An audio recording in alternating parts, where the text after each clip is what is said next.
Hello students, today we are going to discuss about the lecture 18 of the stereochemistry. Previously already we have started the chapter, that is the stereochemistry, and today our lecture number is 18. Yeah, the subject name is chemistry, the subject code is CH101 or 201, the credit point is 3 and contact hour is 35. Now these are the some of the course objectives that we have, that is the concept developed in this course will aid in quantification of several concepts in chemistry that have been introduced at the 10+2 levels in school. Is being increasingly based on the electronic, atomic and molecular level of modification. Okay, so these are the some of the course outcome that we have. After finishing of this course, you are able to describe the fundamental properties of atoms, molecules and atomic structure and the periodicity of the elements in periodic table. You are able to apply the fundamental concepts of thermodynamics in different engineering applications. You are able to apply the knowledge of water quality parameters, corrosion control and polymers to different industries. You are able to determine the structure of organic molecules using different spectroscopic technique, and also you can evaluate the theoretical and practical aspects relating to the transfer of the production of chemical products from lab to the industrial scale in accordance with the environmental related issues. Okay, so these are the some of the course outcomes that we have for this course. This is the lecture plan for the stereochemistry. Okay, now this is the today's objective. Today we are going to discuss about the optical activity, very important topic. Okay, optical activity, and obviously it is related to the previous topic, that is chiral activity, chirality. So optical activity is very important.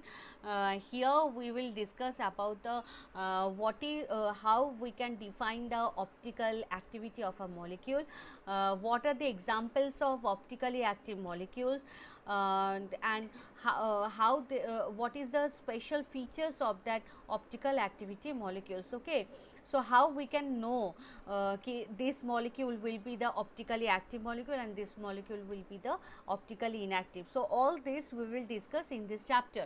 Next we will discuss about the isomerism. Isomerism, there are generally two parts, two types of isomerism we we will discuss, that is the stereoisomers and the configurational constitutional isomers. Okay, so that we will discuss, and also we will discuss the structural constitutional isomers here, and next day we will discuss about the stereoisomers. Okay, so these are the today's objective of the class. Okay, now as this class is continuation of the previous class, and so and also the concept whatever grown in the previous class, that is important for today's class. That's why at a glance just we will check what are the topics that we have we have discussed in our previous class. Okay, so these are the topics that we have discussed, that is the representation of three-dimensional structures we have seen, the flying wedge, Fisher, Schroers, Newman, and also conversion of one projection to the second projection, that also we have seen, and lastly we have seen the chirality. Okay, so what are the chiral compounds, what do you mean by chirality, all this we have discussed in our previous class. Okay, now this is the stereochemistry, whatever we are discussing. Actually stereochemistry, in stereochemistry we are discussing or we will discuss about the spatial arrangement of the atoms. Okay, that is very important, because if the arrangement will different, so the property of the molecule will be different at some configuration, like malic acid. Okay, C is malic acid, essential for the plants and animals, but the trans-butanoic acid, fumaric acid, which is called by fumaric acid, that is toxic to the tissues. You can see one is Cs and one is just trans, the configurations are different. Okay, so just difference in configuration, their property also will change and their biocompatibility also change. So that is why stereochemistry is very important. Okay. Now, this is our whatever I have given here. This is the two-dimensional representation of any molecule, very easy. Okay. Now, we will see that is the three-dimensional representation, right. So, first representation is wedge and dash models. Now, what is wedge and dash models? Here what we are doing, we are just like this is a methane chlorofluorocarbon. Okay, chlorofluorocarbon atom. Now here two hydrogen atoms are in solid line, that means they are in a same plane like xy plane. Okay, and this is, look here, the fluorine atom, this is bonded with the carbon, and that is the wedge bond, or that is the broad bond, and that is, this indicates, that means the fluorine atom is fluorine atom is towards your cell. It is in front of the plane, in front of the this plane, and it is towards your cell. And here you can see the dotted bond. Dotted bond means, while we are using this dotted bond, that means that is behind the plane, away from you. Okay, understand? So this is the wedge and dash models. Next we will see, this is all the wedge and dash models. Next we will see, this is the Newman projection. Newman projection, what, like this is our molecule, right. So this is C1 and C2 carbon. Now C1 carbon, we are seeing, we are checking this C1 carbon as a point. Okay, this is the C1 carbon, right. And C2 carbon is like this circle. So what will happen, for the C1 carbon, we have the right side, at the right side we have the chlorine, at the left side we have the hydrogen, right, and at the downside we have the methyl group. So you can see here with this dot, the chlorine is bonded, hydrogen is bonded, and here methyl is bonded, and this is the C2 carbon, the big circle that you can see, that is the C2 carbon, and for which the hydrogen, the hydrogen is the right hand side. You can see hydrogen is the right hand side, OH is the top side, and the Br is the left hand side. So thus flying wedge model or dash wedge dash model can be also converted or represented as a Newman projection, right. Now for the Newman projection, if we have staggered projection, staggered means the all the heavy groups are at the 180 degree, are at the far away from each other. So this is very stable state, the energetically very low, and that is called by staggered configuration. And eclipse configuration, you can see here the bulkier groups are at the same position. Okay, so that is steric hindrance are there, that is why the what will happen, the energy will be very high. So this is the ethane molecule. You can see one carbon atom here is constant, and second carbon atom will be revolving, and thus Newman projection we are having, thus we are having staggered, eclipse configuration, Gauss configuration. These are the some of the configurations that we have. Okay, this type of you can see here also the this is the eclipse form. You can see all the groups are same. Okay, now look, this is the staggered form. Okay, so like this we are having the some of the configurations. Okay, so next we will discuss about the Fischer projection. Now Fischer projection, how we can, what is Fischer projection? If this is the molecule, then we have to see here from here. Okay, so what will happen, look here, this is the carboxylic acid group, in a same line, look, C1, C2 carboxylic acid group and methyl, if we are keeping it into the same line, right. So, what will happen at the first carbon atom, actually this is 1 C1 carbon, this is C2 carbon, this is C3 and this is 4 carbon. Okay. So, for the 2 carbon number 2, the bromine will be at the left hand side. You can see here bromine is left hand side and pH will be right hand side. Again the ethyl group will be the left hand side and the OH group will be the right hand side. So, this projection is called by the Fischer projection. Okay.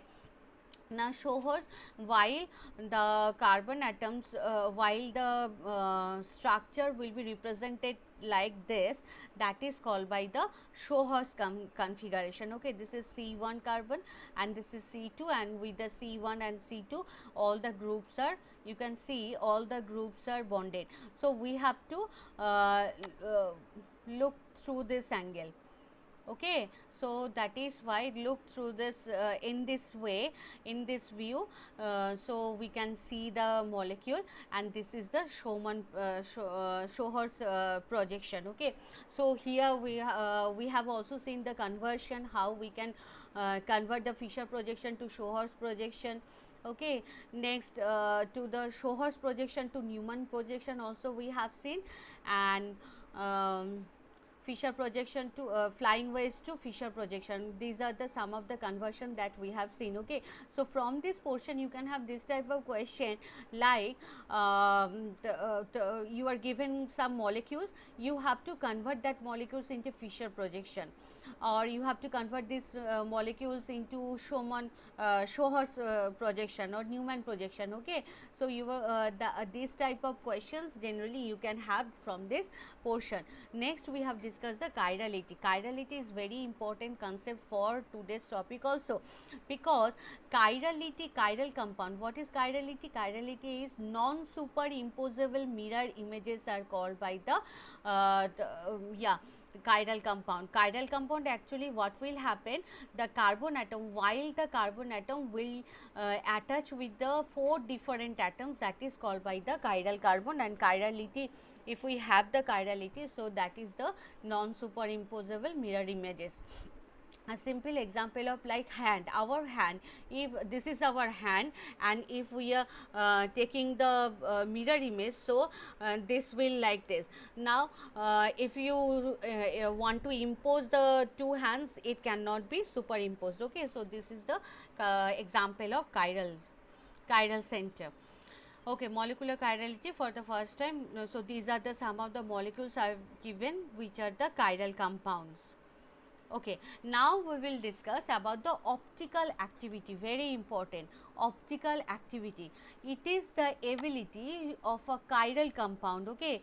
Only the chiral compounds having the optical activity, showing the optical activity. Okay. It is the ability of a chiral molecule to rotate the plane of plane polarized light measured using a polarimeter. Generally, we are using for this case, for measuring the optical activity, we are using actually the polarimeter, right. So, what is a polarimeter? Polarimeter consists of one light source we have, one polarizing lens we will there, one sample chamber is there where we have to, sample tube is there where we have to keep our sample, and one analyzing lens are there. Okay. So, these are the some of the constituents portion parts that we have for the polarimeter. Now, you can see here, this is the optically active compound. Optically active means the chiral ability to this is the chiral compound, right. So, this chiral compound is, this is a mirror image of this molecule and they are non superimposable. Optical activity, chiral compounds are optically active, capable of rotating the plane polarized light, that we will see. So, these are the some of the examples that I have shown you, that is of the optically active molecule. Okay, now this is the polarimeter, very important, polarimeter. Now from this polarimeter we can know one substrate is either optically active or not. So first of all we should have one light source, one polarizer. This is the sample tube. Here we have to keep our sample, and this is the analyzer, and ultimately we have a detector. Okay. So, what will happen, first of all, here if we are keeping one sample, our sample, and which is optically active molecules, right. Now, what will happen, from this light source, the light will come, okay, go through the through our sample. Now, if our sample will be optically active compound, then this light will be will be deviated from its path.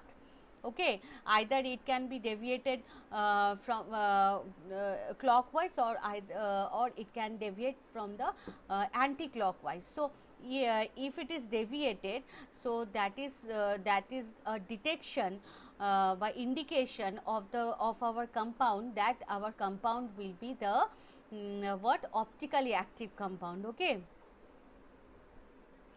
Yeah. Yes, this is the analyzer. Now you can see the analyzer. Look here. So this is a sample sample tube.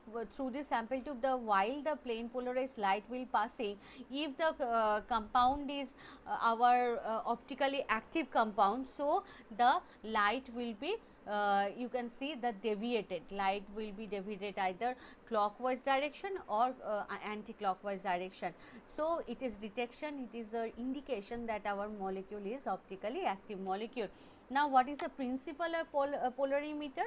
The light passes through a sample that can rotate the plane polarized light. As I told you, it can rotate or deviate the plane polarized light clockwise or anti-clockwise. Okay. Now, the light appears to dim because it no longer passes straight through the polarizing filters. The amount of rotation is quantified as the number of the degrees that the analyzing lens must be rotated by. So, it appears as if no dimming of the light has occurred. Okay. So, this is the principle of the polarimeter. Thus, we can detect, we can know that our sample, whatever we have synthesized, whatever we have made, either it is optically active or not. Okay. So, the rotation is affected by two factors. Mainly the plane polarized light rotation will be affected by two factors. One is path length, the time of the light travel through a sample, right, path length, and also the concentration, how much the sample is present, that will rotate the light. When these effects are eliminated, a standard for comparison of all molecules is obtained, the specific rotations. So, after this, when all these factors we eliminate through a reference sample, so that will give you the specific rotation of that molecule, of that substance. Okay, now we will discuss, that is the isomers. Isomer, actually there are two types of isomers we have. One is constitutional or structural isomer, and one is stereoisomer. Okay, constitutional and stereoisomer. Now, compounds that have the same molecular formula but different chemical formula. Okay, same chemical formula, like the total number of carbon, hydrogen, oxygen. Like, consider ki in our sample we have carbon, hydrogen, oxygen. Okay, so the total number of carbon, hydrogen, oxygen is same in two molecules, but the structure, the arrangement of that the atoms will be different. So, that are called by the isomers. Isomers contain the same number of atoms of each element, okay, but having the different arrangement. What I said, what I told you, the atoms, if the atoms are differently arranged, in two molecules. So, that two molecules are considered as the isomers of each other. Okay. Isomers are classified actually to there are two classifications we have, one is constitutional isomer and one is stereoisomer. Okay. So, this is the total classification of the isomers. If we consider the connectivity, so based on the connectivity, isomers are two types, one is constitutional, one is stereoisomers. Interconvertible by rotation about the single bond, for that the stereoisomers are of two type, one is conformational and one is configurational, okay, which is based on the interconvertible by the rotation about a single bond, right. Now, configuration again of two type, one is optical isomer and one is geometrical isomer, which is based on the rotation of plane polarized light. Okay. Now, optical isomers are again of two types, one is enantiomer, one is diastereomers, and which is based on the mirror image, and geometrical isomer also are of two type, which is trans and cis, okay, and which is based on the position of the bulkier groups. So, this is the total classification of isomers we have. Okay. Now, today we will discuss about the constitutional isomer. Now, constitutional isomers are different compounds with same molecular formula. Okay. So, same molecular formula, as I told you, carbon, hydrogen, oxygen. Okay. The same number of carbon, same number of hydrogen and same number of oxygen molecules we have in two substance, but one is alcohol and other one is ester but ether or ether bond they have.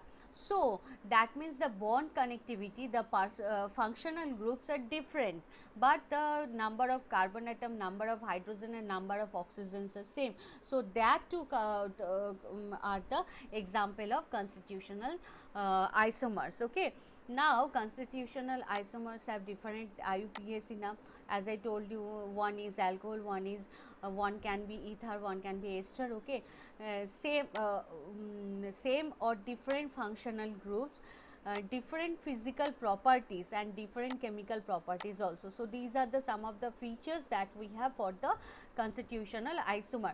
Now, constitutional isomers again are of this type, like chain isomer we have metamers, positional isomer, functional isomer, tautomerism.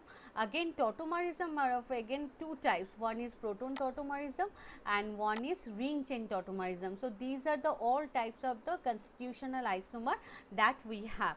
Okay. Now, chain isomer, what are the chain isomer? Chain isomer generally they are compound that have the same molecular formula, but differ in connectivity. That is the connectivity means the carbon skeleton, okay, whatever carbon skeleton they are having, and that is different, and differ in their physical and chemical properties also different, like N-pentane and 2-methyl butane. You can see neopentane. For all cases, the carbon amount is, the number of carbon is 5 and hydrogen is 12, but still there the IUPAC names are different, and also the main carbon skeleton is the different one, 2-methyl butane and neopentane. You can see here. This is another example, that is isobutane. Okay. So, isobutane also C4H10, and these are the some of the isomeric forms. So, these are the called by the chain isomer. Actually, they are different from the carbon skeleton. The carbon skeleton will be different. Next is metamers. Metamers were different hydrocarbon radicals that has the same molecular formula attached to the particular atom, like nitrogen, oxygen and sulfur. Another different type of isomers is due to unequal distribution of carbon atoms on either side of the functional groups. Okay. So, you can have like this, look here, this is a diethyl ether. Okay.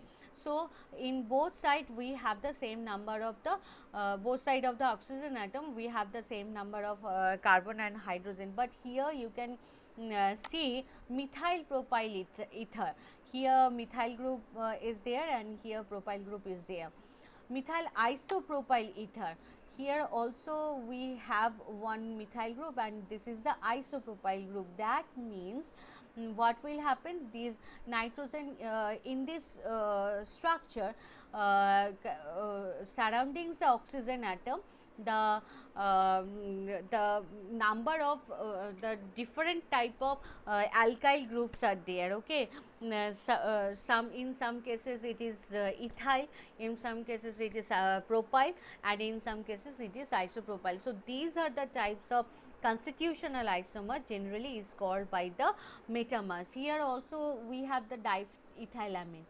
Now look methylamine again, the methylamine, methyl isopropylamine. So all these look here surrounding based on this nitrogen atom, the carbon and hydrogen atoms are different. Look here. Okay. So where the different hydrocarbon radicals has the same molecular formula attached to particular atoms, that is called by the metamers. Next is positional isomer. Okay, positional isomer means like we have, this is N-propyl alcohol and isopropyl alcohol. Look here, this alcohol group, this is functional hydroxyl group at the end of the chain, and it is the at the middle is the chain, middle of the chain, middle of the structure. So that is why its group are isomers that having the functional groups located at different positions. So in both cases we have the functional group same hydroxyl group, but the positions are different. Here this is isopropylamine, look here, this is simple amine, okay, and this is polypropylamine. So all these case the number of number of carbon and hydrogen and nitrogen is same, but the positions are different. Okay. Next we have the functional isomers. Functional isomers which have the same molecular formula but different functional groups, like in some molecule, the two molecules having same carbon, hydrogen and oxygen, but one is alcohol and one is ether, but one is so ether. So what will happen, the functional groups are totally different, but the same having the same chemical formula. So this is called by the functional. Like we have the ethanol and this is the ether. Okay. So look here, the melting point is different, right? The boiling point is also different. The vast change we can have the boiling point, and density also different. So all these physical property will be different if we have different functional groups. So that is called by functional isomers. Next we have tautomerism. Okay, so tautomerism, it is a special type of functional group isomerism in which a single organic compound is capable of giving the reaction characteristics of two different structural isomers, indicating that this compound exists as a mixture of two isomers and they are in equilibrium with one another. Okay, like this is hydrogen cyanide, right, and this is isocyanide ion. This is the tautomerism. Next this is enol, this is the enol form, right, okay, and this is the keto form, you can see, right. Enol means in and all functional groups we have. Keto, these are the two keto groups we have. So the same structure, the same chemical formula we have, the number of carbon, hydrogen, oxygen, all are same, but the look here, here we have the enol form, and which is again can exist in this keto form also for the stability. Okay. So like this is the chain form, look here. So we have the here hydroxyl functional group, this is keto group. So this hydroxyl functional group, this with this oxygen lone pair, it can attach with the carbon atom, and then the oxygen, this double bond will move here, and it will form the O negative, O minus.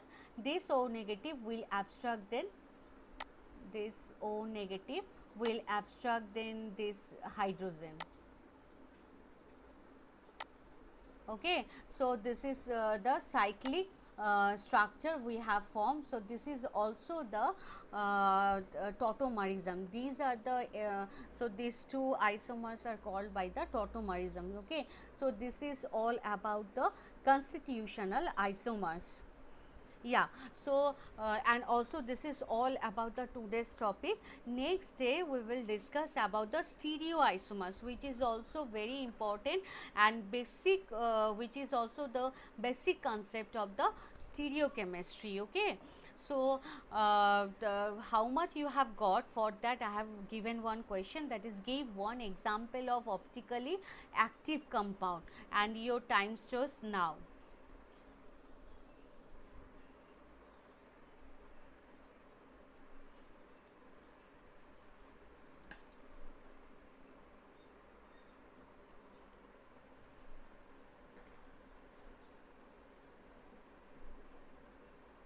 Yeah, your time is over.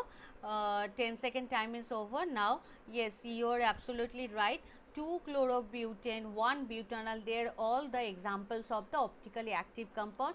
Actually, optically active compound must have the chiral center, and what they can rotate the plane polarized light. Okay, this is the main clue sentence, that is, plane polarized light can be rotated by the, can be deviated clockwise or anti-clockwise, it may be. So that is called by the optically active compound. So these are the all recapitulation. So these are the topics that we have discussed today, that is the optical activity, the isomerism also we have discussed, and the structural isomerism also we have discussed. So please students, follow the classes regularly, because all the classes are related to each other. If you miss one class, then you can't understand the next class. So that is why please follow the class 1, class 2, all the classes properly, and just submit the assignment in time. So thank you students, and see you in the next class.